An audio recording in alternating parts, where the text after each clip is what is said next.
2027 ജനസംഖ്യാ കണക്കെടുപ്പ് പ്രവർത്തനങ്ങൾ ആരംഭിക്കുകയാണ്. ലോക ഭൂവിസ്തൃതിയുടെ 2.4% മാത്രമാണ് ഇന്ത്യയെങ്കിൽ പോലും ലോക ജനസംഖ്യയുടെ 17.5% ജനങ്ങൾ ഇന്ത്യയിലാണ് വസിക്കുന്നത്. അതുകൊണ്ട് തന്നെ ഇന്ത്യയുടെ ഏറ്റവും വലിയ ഒരു വിഭവം എന്ന് പറയുന്നത് മനുഷ്യ വിഭവശേഷിയാണ്. ആ മനുഷ്യ വിഭവശേഷിയെ സംബന്ധിച്ച് കൃത്യമായ കണക്കെടുപ്പും കൃത്യമായ എണ്ണവും നമുക്ക് വികസന പ്രവർത്തനങ്ങൾ ആസൂത്രണം ചെയ്യുന്നതിനും ഗുണഭോക്താക്കളെ കണ്ടുപിടിക്കുന്നതിനും പാർലമെൻറ്റിലും അതുപോലെ നിയമസഭയിലും ജനപ്രതിനിധികളെ തീരുമാനിക്കുന്നതിനുമൊക്കെ വളരെ പ്രധാനപ്പെട്ടതാണ്. 2021 ആരംഭിക്കേണ്ട ജനസംഖ്യാ കണക്കെടുപ്പാണ് 2027 നമ്മൾ ആരംഭിക്കുന്നത്. പലതുകൊണ്ടും വളരെ സുപ്രധാനമായ പല വ്യത്യാസങ്ങളോട് കൂടിയാണ് 2027 ജനസംഖ്യാ കണക്കെടുപ്പുകൾ നടത്തുന്നത്. 2027 ജനസംഖ്യാ കണക്കെടുപ്പിൻ്റെ പ്രത്യേകതകളെക്കുറിച്ചും ഇതിനകം ഇന്ത്യയിൽ നടപ്പിലാക്കിയ പ്രധാനപ്പെട്ട ജനസംഖ്യാ കണക്കെടുപ്പുകളെക്കുറിച്ച് സംബന്ധിച്ചും മറ്റു വിവരങ്ങളും നിങ്ങളുമായി പങ്കുവയ്ക്കുക എന്നുള്ളതാണ് ഞാൻ ഈ ചെറിയ വീഡിയോയിൽ ലക്ഷ്യമിടുന്നത്. ഈ ചെറിയ വീഡിയോയിലേക്ക് എർക്കഡൻസിൻ്റെ പേരിലും എൻ്റെ വ്യക്തിപരമായ പേരിലും നിങ്ങൾ ഓരോരുത്തരെയും ഹാർദമായി സ്വാഗതം ചെയ്യുന്നു.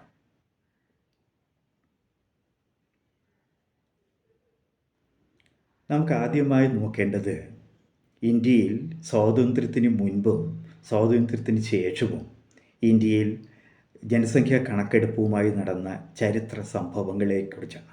ആ ചരിത്ര സംഭവങ്ങളിലേക്ക് ഒരു എത്തിനോട്ടമാണ് ആദ്യമായി നമുക്ക് ചെയ്യേണ്ടത്. ഇന്ത്യയിൽ ആദ്യത്തെ സെൻസസ് നടത്തിയത് 1872 പക്ഷേ 1872 നടത്തിയ കണക്കെടുപ്പ് ഇല്ലെങ്കിൽ സെൻസസ് പൂർണ്ണമായിരുന്നില്ല. പൂർണ്ണമായും ശാസ്ത്രീയമായിരുന്നില്ല എന്ന് മാത്രമല്ല, എല്ലാ പ്രദേശങ്ങളെ ഉൾക്കൊള്ളിക്കുവാൻ നമുക്ക് 1872 സെൻസസിന് കഴിഞ്ഞില്ല. അതുകൊണ്ട് തന്നെ പൂർണ്ണമായ ശാസ്ത്രീയമായ സെൻസസ് നടപ്പിലാക്കിയത് 1881 കണക്കെടുപ്പിന് ആവശ്യമായ നിയമപരമായ പരിരക്ഷ നൽകുന്നതിനായി 1948 സെൻസസ് ആക്ട് നമ്മൾ നടപ്പിലാക്കുകയുണ്ടായി. സെൻസസിൻ്റെ പ്രധാനമായ ചുമതല നിർവഹിക്കുന്നത് രജിസ്ട്രാർ ജനറൽ അല്ലെങ്കിൽ സെൻസസ് കമ്മീഷണറുമാണ്. നിലവിലെ സെൻസസ് കമ്മീഷണർ എന്ന് പറയുന്നത് മൃത്യുഞ്ജയ് കുമാർ നാരായൺ എന്ന വ്യക്തിയാണ്. അദ്ദേഹത്തിൻ്റെ നേതൃത്വത്തിലാണ് 2027 സെൻസസ് നമ്മുടെ രാജ്യത്ത് നടപ്പിലാക്കുവാൻ പോകുന്നത്. നമുക്കിനി നോക്കേണ്ടത് ഭരണഘടനാപരമായി സെൻസസ് നടപ്പിലാക്കേണ്ട ആവശ്യകതയെക്കുറിച്ചും അല്ലെങ്കിൽ ഭരണഘടനയിൽ പറഞ്ഞിരിക്കുന്ന പരിരക്ഷയും സെൻസസിന് നടപ്പിലാക്കേണ്ട പരിരക്ഷയും സംബന്ധിച്ചാണ്. അത് നമ്മൾ സംസാരിക്കുമ്പോഴത്തേന് ഞാൻ മുമ്പ് പറഞ്ഞതുപോലെ 1948 സെൻസസ് ആക്ട് നമ്മൾ ആവിഷ്കരിച്ച് പാർലമെൻറ്റ് പാസ്സാക്കിയത്. ആ 1948 സെൻസസ് ആക്ടിലെയും 1990 സെൻസസ് നിയമങ്ങളുടെയും വ്യവസ്ഥകൾ പ്രകാരമാണ് ഇന്ത്യയിൽ 10 വർഷം കൂടുമ്പോൾ സെൻസസ് നടത്തുന്നത്. മുമ്പ് പറഞ്ഞതുപോലെ ആഭ്യന്തര മന്ത്രാലയമാണ് ഈ സെൻസസ് നടപ്പിലാക്കാനുള്ള ചുമതലയുള്ളത്. ആഭ്യന്തര മന്ത്രാലയത്തിന് കീഴിലുള്ള registrar general and census commissioner ഓഫീസാണ് സെൻസസ് നമ്മുടെ രാജ്യത്ത് നടപ്പിലാക്കുന്നത്. സംസ്ഥാന സർക്കാരിൻ്റെ പൂർണ്ണ പിന്തുണയോടുകൂടിയാണ് ആ സെൻസസ് നടപ്പിലാക്കേണ്ടത്. അതായത് 1800 ഞാൻ മുമ്പ് പറഞ്ഞതുപോലെ ശാസ്ത്രീയമായി നമ്മുടെ രാജ്യത്ത് സെൻസസ് നടപ്പിലാക്കിയത് അല്ലെങ്കിൽ നടത്തിയത് 1881 1881 മുതൽ ഓരോ 10 വർഷം കൂടുമ്പോഴും നമ്മുടെ രാജ്യത്ത് സെൻസസ് നടത്തി വരുന്നു. എന്നാൽ നിർഭാഗ്യവശാൽ കോവിഡ് കാരണം ഈ 2021 നടത്തേണ്ട സെൻസസ് നമുക്ക് നടത്തുവാൻ കഴിഞ്ഞില്ല. ആ 2021 നടക്കേണ്ട സെൻസസാണ് 2027 നമ്മുടെ രാജ്യത്താകമാനം നടത്തുവാനായി പോകുന്നത്. നമുക്കിനി നോക്കേണ്ടത് കഴിഞ്ഞ 1951 മുതൽ നമ്മുടെ ജനസംഖ്യയിൽ വന്നിരിക്കുന്ന മാറ്റമാണ്. എത്രത്തോളം പേരാണ് വർദ്ധിച്ചിരിക്കുന്നത് തുടങ്ങിയ കാര്യമില്ലെങ്കിൽ ഇപ്പോൾ 2011 സെൻസസ് പ്രകാരം ജനസംഖ്യാ കണക്കുകൾ എത്രയാണ് തുടങ്ങിയ കാര്യങ്ങളാണ് നിങ്ങളുമായി ചർച്ച ചെയ്യാൻ ഉദ്ദേശിക്കുന്നത്. 1951 36.10 കോടി ജനങ്ങളായിരുന്നു ഉണ്ടായിരുന്നത്. അത് 61 ആയപ്പോൾ ഇത് 43 കോടിയായും 1971 ആയപ്പോൾ 54 കോടിയായും 81 ആയപ്പോൾ 68 കോടിയായും ചുരുക്കത്തിൽ 2011 ആയപ്പോഴത്തേന് 121.08 കോടി ആയി നമ്മുടെ ഇന്ത്യയിലെ ജനസംഖ്യ വർദ്ധിച്ചു.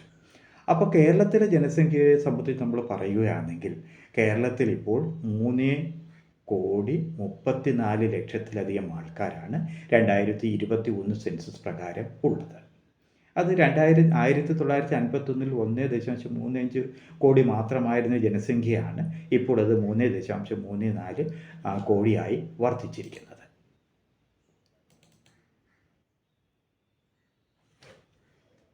ഇനി നമുക്ക് നോക്കേണ്ടത് 2011 സെൻസസിലെ വിവിധ ക്യാരക്ടറിസ്റ്റിക്സ് ആണ്, ഇല്ലെങ്കിൽ നിൽക്കുന്ന വിവിധ അളവുകോലുകൾ എന്തൊക്കെയാണെന്നുള്ളൊരു, അതായത് സെക്സ് റേഷ്യോ എത്രയാണ്, ലിറ്ററസി റേറ്റ് എത്രയാണ്, അല്ലെങ്കിൽ ഡെൻസിറ്റി ഓഫ് പോപ്പുലേഷൻ എത്ര തുടങ്ങിയ കാര്യങ്ങളെക്കുറിച്ച് നമുക്ക് നോക്കാം.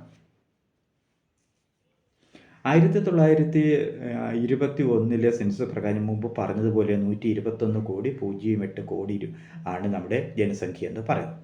നമ്മുടെ സെക്സ് റേഷ്യോ എന്ന് പറയുന്നത് 2001 933 ആയിരുന്നത് ഇപ്പോൾ അത് 940 വർദ്ധിക്കപ്പെട്ടു. അതുപോലെ ചൈൽഡ് സെക്സ് റേഷ്യോ എന്ന് പറയുന്നത് 1927 നിന്നും 914 കുറയുകയാണ് ചെയ്യുന്നത്. പക്ഷേ നമ്മുടെ ലിറ്ററസി റേറ്റ് എന്ന് പറയുന്നത് 63.83% നിന്നും 74.04% വർദ്ധിക്കുവാൻ നമുക്ക് 2001 സെൻസസിൽ കഴിഞ്ഞ സെൻസസ് വർഷം നമുക്ക് കഴിഞ്ഞിട്ടുണ്ട്.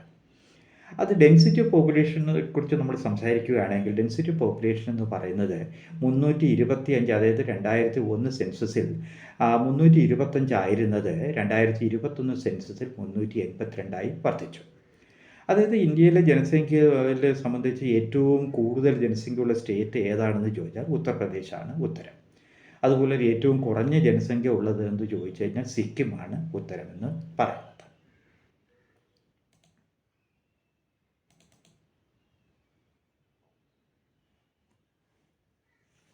നമുക്കിനി നോക്കേണ്ടത് ഓരോ സെൻസസിലും അത് ഹൗസ് ഹോൾഡുകളുടെ എണ്ണം തുടങ്ങിയ കാര്യങ്ങളെയാണ് നമുക്കിനി പരിശോധിക്കേണ്ടത്. 1981 നമുക്ക് ഹൗസ് ഹോൾഡ്സ് എന്ന് പറയുന്നത് 118 മില്യൺ ആയിരുന്നു. അതിൽ ലിറ്ററസി റേറ്റ് ഞാൻ മുമ്പ് പറഞ്ഞതുപോലെ 43.1 ആയിരുന്നു. അത് സെക്സ് റേഷ്യോ 934 ആയിരുന്നു. അർബൻ പോപ്പുലേഷൻ എന്ന് പറയുന്നത് 21.1% ആയിരുന്നു. അത് 2011 ആയപ്പോഴത്തേനും നമ്മുടെ ഹൗസ് ഹോൾഡിൻ്റെ എണ്ണം എന്ന് പറഞ്ഞ് 250 മില്യനായി വർദ്ധിച്ചു. അതായത് 25 കോടിയായി വർദ്ധിച്ചു. പോപ്പുലേഷൻ എന്ന് പറയുന്നത് മുമ്പ് ഞാൻ പറഞ്ഞതുപോലെ 121 കോടിയും literacy rate 73%, sex ratio 941, urban population എന്ന് പറയുന്നത് 31.1% വർദ്ധിക്കുകയുണ്ടായിട്ടുണ്ട്. ഡെൻസിറ്റി ഓഫ് പോപ്പുലേഷൻ്റെ കാര്യത്തിൽ നമ്മൾ കുറച്ചുകൂടി കാര്യങ്ങൾ പരിശോധിക്കേണ്ടതായിട്ടുണ്ട്. ഡെൻസിറ്റി ഓഫ് പോപ്പുലേഷൻ എന്ന് പറയുന്നത് ഒരു ചതുരശ്ര കിലോമീറ്ററിൽ എത്ര പേർ വസിക്കുന്നു എന്നതുള്ളതാണ്. അത് ജനസംഖ്യ വർദ്ധിക്കുന്നതനുസരിച്ച് ഡെൻസിറ്റി ഓഫ് പോപ്പുലേഷൻ വർദ്ധിക്കുമെന്ന് മാത്രമല്ല, കേരളം പോലുള്ള സ്റ്റേറ്റുകളിൽ ഡെൻസിറ്റി ഓഫ് പോപ്പുലേഷൻ വളരെ കൂടുതലാണ്. കാര്യം നമ്മുടെ ഭൂപ്രകൃതി ഇല്ലെങ്കിൽ നമ്മുടെ ഭൂവിസ്തൃതി എന്ന് പറയുന്നത് വളരെ കുറവ് മാത്രമാണ്. അതുമാത്രമല്ല ജനസംഖ്യ മറ്റു സ്റ്റേറ്റുകളെ അപേക്ഷിച്ച് കൂടുതലുമാണ്. അതുകൊണ്ട് തന്നെ നമ്മുടെ ഡെൻസിറ്റി ഓഫ് പോപ്പുലേഷൻ കേരളം പോലുള്ള സ്റ്റേറ്റുകളിൽ കൂടുതലാണ്. അതിപ്പം പൊതുവെയുള്ള ഡെൻസിറ്റി ഓഫ് പോപ്പുലേഷൻ കാര്യം നമുക്ക് നോക്കാം. 1901 യഥാർത്ഥത്തിൽ പറയുകയാണെങ്കിൽ ഡെൻസിറ്റി ഓഫ് പോപ്പുലേഷൻ എന്ന് പറയുന്നത് വെറും 77 മാത്രമായിരുന്നു. അത് 2001 ആയപ്പോൾ അത് 325 2011 ആയപ്പോൾ 382 ഡെൻസിറ്റി ഓഫ് പോപ്പുലേഷൻ വർദ്ധിച്ചിട്ടുണ്ട്.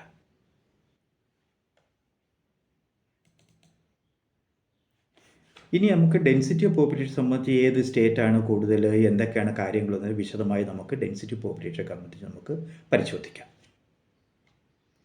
മുമ്പ് ഞാൻ പറഞ്ഞതുപോലെ ഡെൻസിറ്റി പോപ്പുലേഷൻ ഓഫ് ഇന്ത്യ എന്ന് പറയുന്നത് 382 അതിനകത്ത് ഏറ്റവും കൂടുതൽ ഡെൻസിറ്റി ഉള്ള ഒരു ഹയസ്റ്റ് പോപ്പുലേഷൻ ഡെൻസിറ്റി ബീഹാറിലാണ് ഉള്ളത്. അതുപോലെ state with lowest population density Arunachal പ്രദേശാണ്. അതുപോലെ തന്നെ നമുക്ക് യൂണിയൻ ടെറിട്ടറിയിൽ ഏറ്റവും കൂടുതൽ നമുക്ക് ഡെൻസിറ്റി ഓഫ് പോപ്പുലേഷൻ എന്ന് പറയുന്നത് ഡൽഹിയിലാണ്. ഏറ്റവും കുറച്ച് ഡെൻസിറ്റി എന്ന് പറയുന്നത് നമുക്ക് 46. നമുക്കിനി പരിശോധിക്കേണ്ടത് നമ്മളിപ്പോൾ നടപ്പിലാക്കിക്കൊണ്ടിരിക്കുക അല്ലെങ്കിൽ ചെയ്തുകൊണ്ടിരിക്കുന്ന 2027 സെൻസസിനെ സംബന്ധിച്ചാണ്. ഞാനിവിടെ പറഞ്ഞതുപോലെ 2021 നടക്കേണ്ട കോവിഡ് കാരണം മാറ്റിവെച്ച സെൻസസാണ് 2027 നമ്മൾ നടത്തിക്കൊണ്ടിരിക്കുന്നത്. ഏപ്രിൽ മാസം ആരംഭിക്കപ്പെട്ട ഈ സെൻസസ് 2027 മാർച്ച് 1 അവസാനിക്കുന്നത്. 2 ഘട്ടങ്ങളിലായിട്ടാണ് നടപ്പിലാക്കുന്നത്. അതിൻ്റെ തുടങ്ങിയ വിശദ വിവരങ്ങളിലേക്കും 2027 സെൻസസിൻ്റെ പ്രാധാന്യത്തെക്കുറിച്ചും അത് ഏതൊക്കെ രീതിയിലാണ് മറ്റ് സെൻസസുമായി വിഭിന്നപ്പെട്ടിരിക്കുന്നത് തുടങ്ങിയ കാര്യങ്ങൾ നമുക്ക് പരിശോധിക്കാം. 2027 പ്രധാനപ്പെട്ട പ്രത്യേകതകളെന്ന് പറയുന്നത്, ഒന്ന്, ഇത് പൂർണ്ണമായും പേപ്പർലെസ് സമ്പൂർണ്ണ ഡിജിറ്റൽ സെൻസസാണ്. മറ്റ് സെൻസസുകളിലും ഡിജിറ്റലൈസേഷൻ നമ്മൾ കൂടുതലായി നടപ്പിലാക്കാൻ ശ്രമിച്ചിട്ടുണ്ട് എങ്കിൽ പോലും പേപ്പർലെസ് പൂർണ്ണമായി നമുക്ക് അവോയ്ഡ് ചെയ്യാൻ നമുക്ക് കഴിഞ്ഞിട്ടില്ല. പക്ഷേ 2027 സെൻസസ് എന്ന് പറയുന്നത് പൂർണ്ണമായും ഡിജിറ്റലൈസ് ചെയ്തിട്ടുള്ള പ്രവർത്തനങ്ങളാണ് ഇപ്പോൾ നടന്നുകൊണ്ടിരിക്കുന്നത്.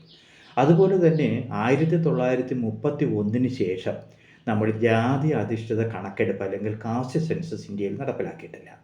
അതായത് നമ്മൾ പട്ടികജാതി പട്ടികവർഗ വിഭാഗങ്ങളുടെ കണക്കുകൾ ഒഴിച്ച് മറ്റ് ഒരു വിഭാഗങ്ങളുടെയും ഒരു കാസ്റ്റ് സെൻസസ് നമ്മൾ നടപ്പിലാക്കിയിരുന്നില്ല. 1931 ഏറ്റവും അവസാനമായി നടപ്പിലാക്കിയത്. അപ്പോൾ 2027 സെൻസസിൽ നമ്മൾ കാസ്റ്റ് സെൻസസ് സ്വതന്ത്ര ഇന്ത്യയുടെ ചരിത്രത്തിൽ ആദ്യമായി ജാതി തിരിച്ചുള്ള കണക്കെടുപ്പ് 2ാം ഘട്ടത്തിൻ്റെ ഭാഗമായി നടപ്പിലാക്കുകയാണ്. അതുപോലെ തന്നെ മറ്റൊരു പ്രത്യേകത എന്ന് പറയുന്നത് 2027 സെൻസസിൽ സെൽഫ് എന്യൂമറേഷൻ്റെ സൗകര്യം ഏർപ്പെടുത്തിയിട്ടുണ്ട്. അതായത് ഇതിനു വേണ്ടി തയ്യാറാക്കിയിരിക്കുന്ന മൊബൈൽ ആപ്പ് വഴി നമുക്ക് ജനങ്ങൾക്ക് സ്വന്തമായി അവരെ സംബന്ധിച്ച വിവരങ്ങൾ അപ്ലോഡ് ചെയ്യുവാനുള്ള സംവിധാനം ഏർപ്പെടുത്തിയിട്ടുണ്ട്. അതായത് എന്യൂമറേറ്ററുടെ സഹായമില്ലാതെ തന്നെ നമുക്ക് സെൽഫായി എന്യൂമറേഷൻ കൊടുക്കാൻ കഴിയുമെന്നുള്ളതാണ് ഇതിൻ്റെ ഏറ്റവും വലിയ ഒരു പ്രാധാന്യമെന്ന് പറയുന്നത്. അതുപോലെ തന്നെ ഞാൻ പറയാൻ ആഗ്രഹിക്കുന്നത്, സെൻസസ് എന്ന് പറയുന്നത് 2 ഘട്ടങ്ങളിലായിട്ടാണ് നടക്കുന്നത്. 1ാം ഘട്ടം എന്ന് പറയുന്നത് ഏപ്രിൽ മാസം തുടങ്ങുകയാണ്. ഏപ്രിൽ തുടങ്ങി സെപ്റ്റംബർ വരെ വിവിധ സംസ്ഥാനങ്ങളിൽ വിവിധ ഡേറ്റുകളിലാണ് നടക്കുന്നത്. കേരളത്തിൻ്റെ കാര്യം ഞാൻ പിന്നാലെ പറയാം. അപ്പോൾ ഈ 1ാം ഘട്ട സെൻസസ് നടപടികളിൽ, അതായത് ഏപ്രിൽ മുതൽ സെപ്റ്റംബർ വരെ നടക്കുന്ന നടപടികളിൽ 1ാം ഘട്ട നടപടികൾ വീടുകളെ സംബന്ധിച്ച വിവരങ്ങളും സൗകര്യങ്ങളും എന്നിവയാണ് ശേഖരിക്കുന്നത്.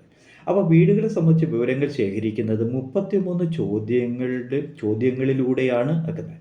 അപ്പോൾ ഏതൊക്കെ ചോദ്യമാണ് ചോദിക്കേണ്ടതെന്ന് സംബന്ധിച്ച് സ്പെഷ്യൽ ഗസറ്റ് മുഖാന്തരം ഗവൺമെൻറ് പ്രസിദ്ധീകരിച്ചിട്ടുണ്ട്. 2ാം ഘട്ട കണക്കെടുപ്പിലാണ് യഥാർത്ഥ ജനസംഖ്യ കണക്കെടുപ്പ് നടക്കുന്നത്. അത് 2027 ജാനുവരിയിലാണ് നടക്കുന്നത്. മാർച്ച് 1 മുമ്പ് അത് പൂർത്തിയാക്കുകയും ചെയ്യുന്നതാണ്. മറ്റൊരു പ്രത്യേകത എന്ന് പറയുന്നത് ലിവ് ഇൻ റിലേഷനെ സംബന്ധിച്ചുള്ള കണക്കുകളാണ്. ലിവ് ഇൻ റിലേഷൻ സുസ്ഥിരമെങ്കിൽ വിവാഹിതരായി കണക്കാക്കുന്നതാണ് സെൻസസിൽ. അതായത് ഇതുവരെ അങ്ങനെ ഒരു സംവിധാനം നമ്മുടെ ചരിത്രത്തിൽ സെൻസസിൽ ഏർപ്പെടുത്തിയിരുന്നില്ല. ഇവിടെ ലിവ് ഇൻ റിലേഷനിൽ ഉള്ള ദമ്പതിമാർക്ക് അവിടെ ബന്ധം നിലനിൽക്കുന്നതാണെങ്കിൽ വിവാഹിതരായി കണക്കാക്കിക്കൊണ്ടായിരിക്കും സെൻസസിൽ എൻട്രി ചെയ്യപ്പെടുക. ഇതാണ് മറ്റൊരു പ്രത്യേകത എന്ന് പറയുന്നത്. 2027 മറ്റു ചില പ്രത്യേകതകൾ കൂടെ ഉണ്ട്. അതായത് നമ്മൾ സെൻസസിൻ്റെ ഭാഗമായി ശേഖരിക്കപ്പെടുന്ന വിവരങ്ങൾ ഒരു കാരണവശാലും റൈറ്റ് ഓഫ് ഇൻഫർമേഷൻ ആക്ട് ഉൾപ്പെടെയുള്ള ചോദ്യങ്ങൾ വന്നാൽ പോലും ലഭ്യമാക്കുന്നതല്ല. അതായത് 2020 സെൻസസിനായി ശേഖരിക്കുന്ന വ്യക്തിഗത വിവരങ്ങൾ രഹസ്യമായി സൂക്ഷിക്കുന്നതായിരിക്കും. ഏതെങ്കിലും പദ്ധതിയുടെ ആനുകൂല്യങ്ങൾ നൽകാനോ അല്ല നിഷേധിക്കാനോ ഈ വിവരങ്ങൾ ആധാരമാക്കുന്നതല്ല. പിന്നെ 2ാമത്തെ കാര്യമെന്ന് പറയുന്നത് സെൻസസ് പരമ്പരയുടെ 16ാമത്തെ സെൻസസാണ് ഇപ്പോൾ നടക്കുന്നത്. അതായത് സ്വാതന്ത്ര്യം കിട്ടുന്നതിന് മുമ്പ് 8 സെൻസസ് നടപ്പിലാക്കിയിരുന്നു. സ്വാതന്ത്ര്യത്തിന് ശേഷം 8ാമത് ജനസംഖ്യാ കണക്കെടുപ്പാണ് 2027. ഞാൻ മുമ്പ് പറഞ്ഞതുപോലെ 2016 വർഷത്തിന് ശേഷം ഇടവേളയ്ക്ക് ശേഷമാണ് 2027 ജനസംഖ്യാ കണക്കെടുപ്പ് നടത്തുന്നത്. ആഭ്യന്തര മന്ത്രാലയമാണ് നടത്തുന്നത്. നിലവിലെ സെൻസസ് കമ്മീഷണർ മൃത്യുഞ്ജയ് കുമാർ നാരായൺ എന്ന് പറയുന്ന സെൻസസ് കമ്മീഷണർ നേതൃത്വത്തിലാണ് 2027 സെൻസസ് നടപ്പിലാക്കുന്നത്. ഞാൻ മുമ്പ് പറഞ്ഞതുപോലെ 2027 സെൻസസിൻ്റെ ഏറ്റവും പ്രധാനപ്പെട്ട ഒരു പ്രത്യേകത എന്ന് പറയുന്നത് 100% ഡിജിറ്റലൈസ് മാതൃകയിലൂടെയാണ് നമ്മൾ, അതായത് 100% പേപ്പർലെസ്, പൂർണ്ണമായും ഡിജിറ്റലൈസ് ചെയ്യുന്ന തരത്തിലുള്ള ഒരു എന്യൂമറേഷൻ മെത്തേഡാണ് ഇതിനകത്ത് നമ്മൾ 2027 സെൻസസിൽ പ്രയോജനപ്പെടുത്തുന്നത്. നമുക്ക് ഡിജിറ്റലൈസേഷൻ എങ്ങനെയാണ് പ്രവർത്തിക്കുന്നതെന്ന് നമുക്കിവിടെ പരിശോധിക്കാം. ചരിത്രത്തിൽ ആദ്യമായി 2027 ജനസംഖ്യാ കണക്കെടുപ്പ് ഡിജിറ്റൽ സംവിധാനത്തിലായിരിക്കും നടക്കുക.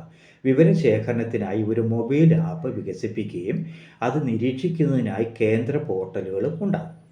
മൊബൈൽ ആപ്പ് വിവരശേഖരണത്തിനായി നിയോഗിക്കുന്ന ഉദ്യോഗസ്ഥരുടെ മൊബൈലുകളിൽ ഇൻസ്റ്റാൾ ചെയ്യപ്പെടും. ഇതിലൂടെ ശേഖരിക്കപ്പെടുന്ന വിവരങ്ങൾ കേന്ദ്ര പോർട്ടലിൽ എത്തുന്ന തരത്തിലാണ് സംവിധാനം ചെയ്തിരിക്കുന്നത്.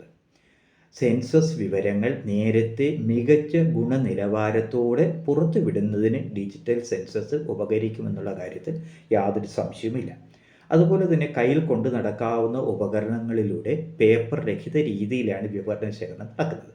മുൻകൂട്ടി നിശ്ചയിച്ച ചോദ്യാവലിയിലൂടെ തത്സമയ ഡേറ്റ ശേഖരണമാണ് ഡിജിറ്റലൈസേഷൻ സംവിധാനത്തിൽ ഉൾപ്പെടുത്തിയിരിക്കുന്നത്. 7ൻ്റെ പ്രത്യേകത ഞാൻ പറഞ്ഞത് കാസ്റ്റ് സെൻസസ് ആണ്. കാസ്റ്റ് സെൻസസ് എന്താണെന്ന് നമുക്ക് എങ്ങനെയാണ് നടപ്പിലാക്കുന്നത് നമുക്ക് നോക്കാം. സ്വാതന്ത്ര്യാനന്തര ഇന്ത്യയിൽ ആദ്യമായിട്ടാണ് പട്ടികജാതി പട്ടിക വിഭാഗങ്ങൾക്ക് പുറത്തുള്ള ജാതി വിവരങ്ങൾ ശേഖരിക്കുന്നത്. അവസാനമായി സമ്പൂർണ്ണ ജാതി കണക്കെടുപ്പ് നടത്തിയത് 1931-ലാണ്. സ്വാതന്ത്ര്യാനന്തരം സെൻസസുകളിൽ വിശദമായ ജാതി കണക്കെടുപ്പ് ഒഴിവാക്കിയിരുന്നു. എന്നാൽ പട്ടികജാതി പട്ടികവർഗ വിഭാഗങ്ങൾ മാത്രമേ അതിനുശേഷം, അതായത് സ്വാതന്ത്ര്യം കിട്ടിയതിന് ശേഷം നമ്മൾ ജനസംഖ്യാ കണക്കെടുപ്പിൽ ഉൾപ്പെടുത്തിയിരുന്നുള്ളൂ. അതിന് ഒരു മാറ്റമായിട്ടാണ് ജനസംഖ്യാ കണക്കെടുപ്പിൽ ജാതി കൂടി കണക്കെടുക്കുന്ന ഒരു രീതിയാണ് 2027 അവലംബിച്ചിരിക്കുന്നത്.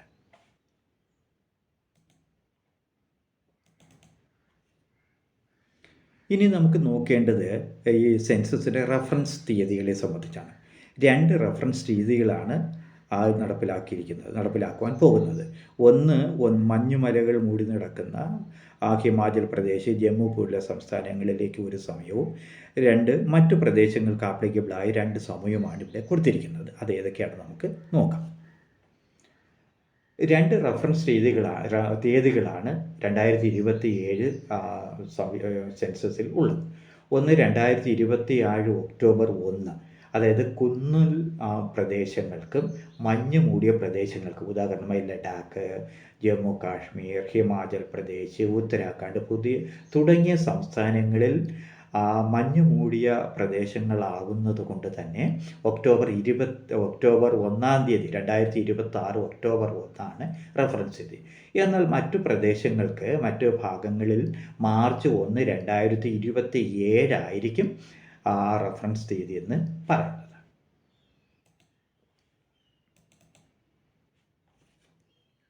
ഞാൻ മുമ്പ് പറഞ്ഞതുപോലെ സെൻസസ് 2 ഘട്ടങ്ങളിലായിട്ടാണ് നടത്തുന്നത്. അത് ഏതൊക്കെ ഘട്ടങ്ങളിലാണെന്നും കേരളത്തിൽ എന്നാണ് നടപ്പിലാക്കുന്നതെന്ന്, ഏത് രീതിയിലാണ്, ഏത് തീയതിയിലാണ് നടപ്പിലാക്കുന്നതെന്ന് നമുക്ക് പരിശോധിക്കാം. അതായത് ഇന്ത്യയിൽ സെൻസസ് 2026 ഏപ്രിൽ 1 ആരംഭിച്ച് 2027 മാർച്ച് 1 അവസാനിക്കും. സെൻസസ് 2 ഘട്ടങ്ങളിലായിട്ടാണ് നടത്തുന്നത്. 1-ാം ഘട്ടത്തിൽ വീടുകളുടെ പട്ടികപ്പെടുത്തലാണ് ഉള്ളത്. അതായത് ഏപ്രിൽ 1-ാം തീയതി മുതൽ 6 മാസം വരെയാണ് ഇതിന് ഉള്ള സമയം. പല സ്റ്റേറ്റുകളിലും പല സമയത്താണ് 1-ാം ഘട്ടം പൂർത്തിയാക്കുന്നത്. 2-ാം ഘട്ടം എന്ന് പറയുന്നത് യഥാർത്ഥ ജനസംഖ്യ കണക്കെടുപ്പ് നടത്തുന്നത് 2-ാം ഘട്ടത്തിലാണ്. അത് 2027 ഫെബ്രുവരി മാസമാണ് നടക്കുന്നത്.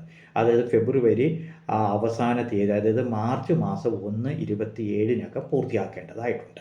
അപ്പോൾ 2 ഘട്ടങ്ങളിലായിട്ടാണ് നടത്തുന്നത്. 1-ാം ഘട്ടം ഏപ്രിൽ 1-ാം തീയതി തുടങ്ങി 2-ാം ഘട്ടം മാർച്ച് 1-ാം തീയതി അവസാനിക്കുന്ന 2 ഘട്ടങ്ങളിലൂടെയാണ് 2027 സെൻസസ് കടന്നു പോകുന്നത്.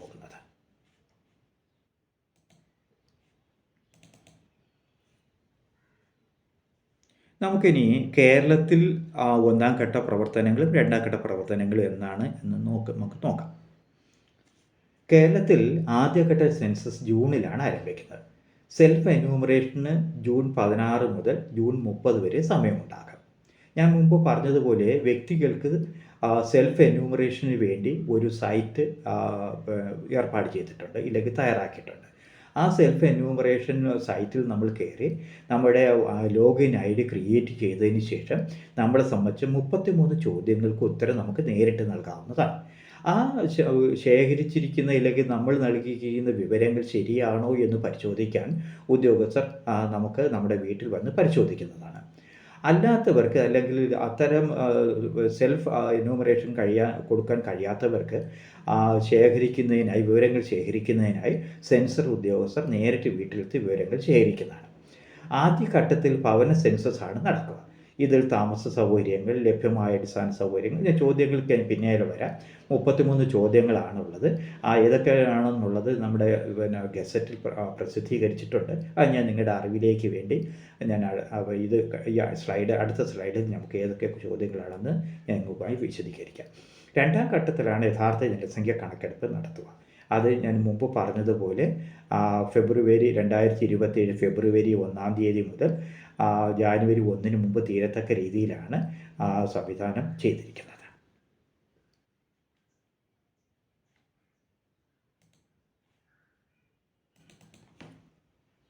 നമുക്കിനി 2027 ചോദ്യങ്ങളിലേക്ക് നമ്മൾ പരിശോധിക്കാം. ചോദ്യങ്ങൾ പരിശോധിക്കുമ്പോൾ നമ്മൾ മനസ്സിലാക്കേണ്ടത് ഓരോ സെൻസസിലും നമ്പർ ഓഫ് ചോദ്യങ്ങൾ അല്ലെങ്കിൽ ചോദ്യങ്ങളുടെ എണ്ണം വിഭിന്നമായിരുന്നു. ഉദാഹരണം 1951 സെൻസസിൽ നമ്മൾ 14 ചോദ്യങ്ങൾ മാത്രമാണ് ചോദിച്ചത്. പക്ഷേ 2011 ചോദ്യങ്ങളുടെ എണ്ണം 29 വർദ്ധിച്ചിരുന്നു. ആ ചോദ്യങ്ങളുടെ എണ്ണമാണ് ഇപ്പോൾ 2027 സെൻസസിൽ 33 ചോദ്യങ്ങളാണ് ഇതിനകത്ത് ഉൾപ്പെടുത്തിയിരിക്കുന്നത്. ഏതൊക്കെ ചോദ്യങ്ങളാണ് നമുക്ക് പരിശോധിക്കാം. അതായത് ചോദ്യങ്ങൾ നമ്മൾ പരിശോധിക്കുകയാണെങ്കിൽ കെട്ടിട നമ്പർ, സെൻസസിൻ്റെ ഹൗസ് നമ്പർ, വീടിൻ്റെ നില തുടങ്ങിയ കക്കൂസിൻ്റെ കുടിവെള്ള ലഭ്യത, വെളിച്ചത്തിൻ്റെ സ്രോതസ്, ഏതുതരം കക്കൂസാണ്, മലിനജലം ഒഴിപോകാനുള്ള സംവിധാനങ്ങൾ, കുളിമുറിയുടെ കാര്യം, ഇന്ധനം സംബന്ധിച്ച് വീട്ടിലെ സൗകര്യം, TV, ഇൻ്റർനെറ്റ് സംവിധാനങ്ങൾ, ലാപ്ടോപ്പ് സംവിധാനങ്ങൾ, മൊബൈൽ ഫോണ്, അതുപോലെ തന്നെ നമ്മുടെ 2 വീലറുകൾ, 4 വീലറുകൾ, നമ്മുടെ മൊബൈൽ നമ്പർ തുടങ്ങിയ 33 ചോദ്യങ്ങളാണ് ഈ സെൻസസിൽ ഉൾപ്പെടുത്തിയിരിക്കുന്നത്. 1/1/2026 കണക്കനുസരിച്ച് നമുക്ക് 36 സംസ്ഥാനങ്ങളും കേന്ദ്രഭരണ പ്രദേശങ്ങളുമാണ് നമുക്ക് ഉള്ളത്. അതിനോടൊപ്പം നമുക്ക് 7092 സബ് ഡിസ്ട്രിക്റ്റുകളും 5128 സ്റ്റാറ്റ്യൂട്ടറി ടൗൺസും 4580 സെൻസസ് ടൗണുകളും 6,39,902 സെൻസസ് വില്ലേജുകളിലുമായിട്ടാണ് സെൻസസ് 2027 നടത്തുന്നത്. അപ്പോൾ ഇവിടെ നമ്മൾ മനസ്സിലാക്കേണ്ട ഒരു കാര്യമെന്ന് പറയുന്നത്, സെൻസസ് എന്ന് പറയുന്നത് ഒരു രാജ്യത്തെ വികസന പ്രവർത്തനത്തിനെ സംബന്ധിച്ച് വളരെ പ്രധാനപ്പെട്ട ഒരു പ്രവർത്തനമാണ്.